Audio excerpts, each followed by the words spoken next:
Hello friends, welcome to my YouTube channel ये रिश्ता क्या कहलाता है। वीडियो शुरू करने से पहले मेरी आप लोगों से एक छोटी सी रिक्वेस्ट है, प्लीज वीडियो को हाइप कर देना एंड चैनल को सब्सक्राइब कर देना। Thank you.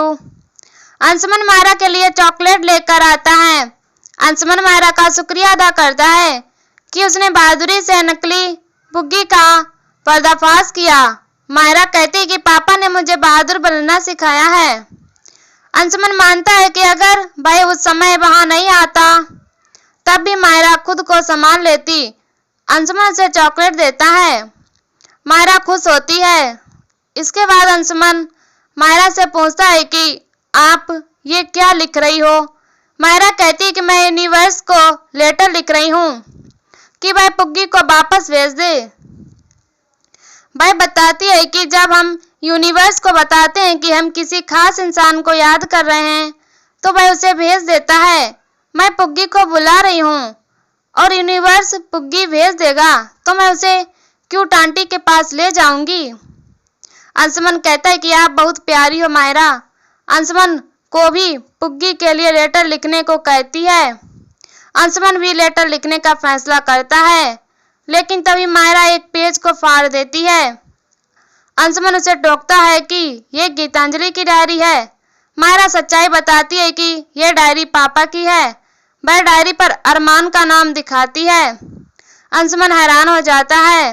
अंशुमन डायरी पढ़ने लगता है और वह हैरान रह जाता है।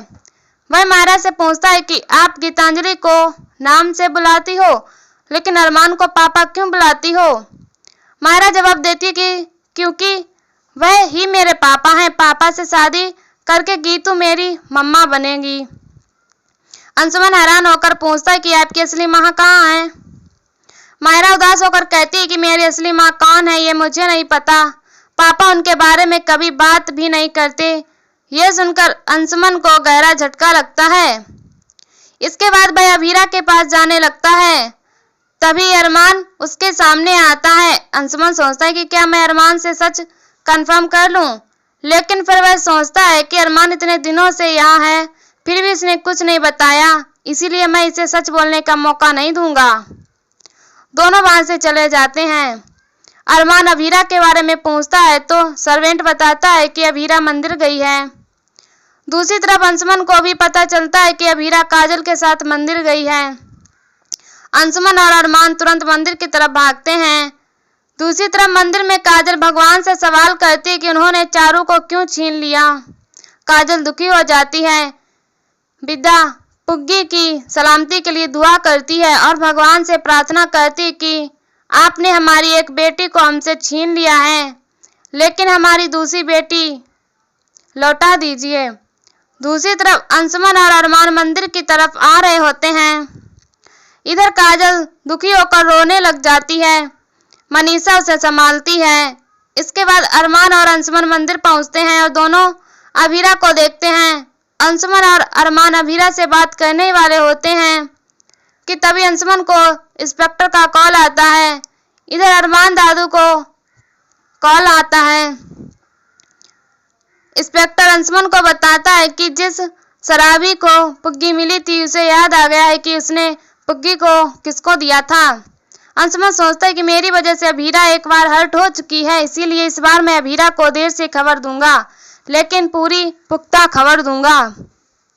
अंशुमन वहां से चला जाता है। इधर अरमान अभीरा के पास आने वाला होता है, तभी दादू बीच में आ जाते हैं और उसे जरूरी बात करने के लिए साइड में ले जाते हैं। दूसरी तरफ अंशुमन इंस्पेक्टर से मिलता है और उसे शराबी आदमी से पता चलता है कि उसने पुग्गी को उसके बाप को दिया था। अंशुमन हैरान हो जाता है। दूसरी तरफ अरमान को दादू से पता चलता है कि गीतांजलि मायरा को माउंट आबू लेकर गई है। अरमान बेचैन हो जाता है और कहता है कि अगर अभीरा को सच्चाई पता चल गई तो वह तुरंत मायरा से मिलना चाहेगी। अरमान सोचता है कि सच बताने से पहले मुझे मायरा को वापस लाना होगा, कहीं गीतांजलि उसे किसी दूसरी जगह ना ले जाए। दूसरी तरफ अंशुमन को यकीन हो जाता है कि अरमान मायरा की सच्चाई छिपा रहा है। अंशुमन को अरमान पर गुस्सा आता है। इधर अरमान ऑटो में जाने लगता है। तभी वह आदमी अंशुमन को अरमान की तरफ इशारा करके बताता है कि मैंने बच्ची इसी को दी थी। अंशुमन गुस्सा होकर कहता है कि अरमान, मैं तो हिम्मत नहीं है, इसीलिए मैं ही अभीरा को सच बताऊंगा। दूसरी तरफ पंडित जी अभीरा को पवित्र जल देते हैं। अभीरा पुग्गी को याद कर रही होती है और सोचती है कि पुग्गी जल्दी लौटाओ, अब तो मैं मायरा में भी आपको ढूंढने लगी हूँ। मायरा भी मुझे पुग्गी की याद दिलाती है। तभी अंशुमन कहता है कि मायरा आपको पुग्गी को याद इसीलिए दिलाती है क्योंकि मायरा ही पुग्गी है। अभीरा को झटका लगता है। अभीरा को यकीन नहीं होता और वह कहती है कि अरमान 7 सालों तक मुझे हर्ट नहीं कर सकता, वह मुझे धोखा नहीं दे सकता। तभी कावेरी आती है और कहती है कि यह सच है। मायरा ही पूरा स्तब्ध रह जाती है। उसकी आंखों के सामने मायरा की यादें घूमने लगती हैं। उसे याद आता है कि वह मायरा से किस तरह मिली थी और मायरा ने उसे खुश करने के लिए पुग्गी की ड्रेस पहनी थी। इसके बाद अभीरा पूछती है कि मायरा कहाँ है। अंशुमन बताता है कि वह माउंट आबू चली गई और अरमान भी वहां गया है। कावेरी कहती है कि अरमान ने तुम्हें कई बार सच बताने की कोशिश की थी। तभी अभीरा गुस्से में कहती है कि लेकिन उसने सच नहीं बताया। अभीरा तुरंत माउंट आबू जानने का फैसला करती है। अभीरा देवी माँ को हाथ जोड़ती है और अंशुमन के साथ वहां से निकल जाती है। इसके बाद विदा को अभीरा के लिए बुरा लगता है कि सिर्फ अभीरा 7 साल से पुग्गी से दूर रही, जबकि अरमान 7 साल से पुग्गी के साथ था। सभी हैरान होते हैं। मनीषा कहती कि अरमान तो मायरा के साथ था। तभी विद्या कहती कि मायरा ही पुग्गी है। यह सुनकर पूरा परिवार हैरान रह जाता है। विद्या कावेरी से सवाल करती कि आपने यह बात हमसे क्यों छिपाई। कावेरी जवाब देती है कि सच्चाई बताने का अधिकार सिर्फ अरमान का था। वह अभीरा को सच बताना चाहता था, लेकिन उससे पहले अंशुमन ने बता दिया। दूसरी तरफ अरमान माउंट आबू पहुंचता है और गीतांजलि से मायरा के बारे में पूछता है। गीतांजलि कहती है कि मायरा अपनी दोस्त के पास गई है। अरमान कहता है कि उसे तुरंत वापस बुलाओ, उसे उदयपुर लेकर जाना है। गीतांजलि दुखी हो जाती है और खुद को कमरे में बंद कर लेती है। दूसरी तरफ अभीरा और अंशुमन रास्ते में आ रहे होते हैं। अभीरा को याद आता है कि अरमान ने कई बार उससे कुछ बताने की कोशिश की थी। वह सोचती है कि अगर अरमान नशे में ना होता तो वह हॉस्पिटल में ही यह सच्चाई नहीं बताता। इधर अरमान गीतांजलि से दरवाजा खोलने के लिए कहता है। गीतांजलि मायरा को जाने नहीं देना चाहती। वह दुखी होकर रोने लग जाती है। अरमान उसे समझाता है कि मैं अभीरा के साथ और अन्याय नहीं कर सकता।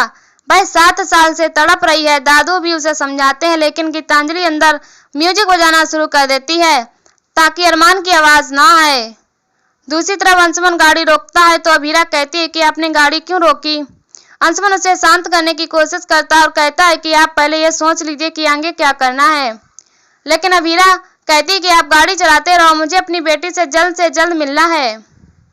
दूसरी तरफ अरमान गीतांजलि को दरवाजा खोलने के लिए कहता है, लेकिन गीतांजलि दरवाजा नहीं खोलती। अरमान दरवाजा तोड़ने का फैसला करता है और वह अंदर आ जाता है। अरमान गीतांजलि से कहता है कि तुम्हारा और मेरा दर्द अभीरा के दर्द के सामने कुछ भी नहीं है, इसीलिए मुझे बता दो कि मायरा कहाँ है। गीतांजलि दुखी होकर टूट जाती है और अरमान को बता देती है कि मायरा पड़ोसी के घर गई है। अरमान तुरंत वहां से जाता है और दरवाजा खोलते ही देखता है कि अभीरा और अंशुमन वहां पहुंच जाते हैं। गीतांजलि अभीरा को देखकर हैरान रह जाती है। अरमान भी उन्हें देखकर चौंक जाता है। इसी के साथ एपिसोड खत्म हो जाता है। अगले एपिसोड में देखने को मिलेगा कि अभीरा मायरा के लिए खाना बनाकर लाती है और कहती है कि आज मेरी बेटी के साथ मेरा पहला दिन है। मायरा अरमान से वीडियो कॉल पर बात करती है और उसको याद करती है। मायरा कहती है कि मुझे गीतांजलि के हाथ का खाना पसंद है। अभीरा दुखी हो जाती है। अरमान सोचता है कि उसकी वजह से अभीरा और मायरा एक दूसरे के लिए अजनबी बन गए और वह दोनों को फिर से मिलाएगा। और यहीं पर एपिसोड खत्म हो जाता है। इसी वीडियो देखने के लिए हमारे चैनल को सब्सक्राइब करें एंड वीडियो को हाइप करें और हमें कमेंट में बताओ वीडियो कैसी लगी। तब तक के लिए बाय बाय।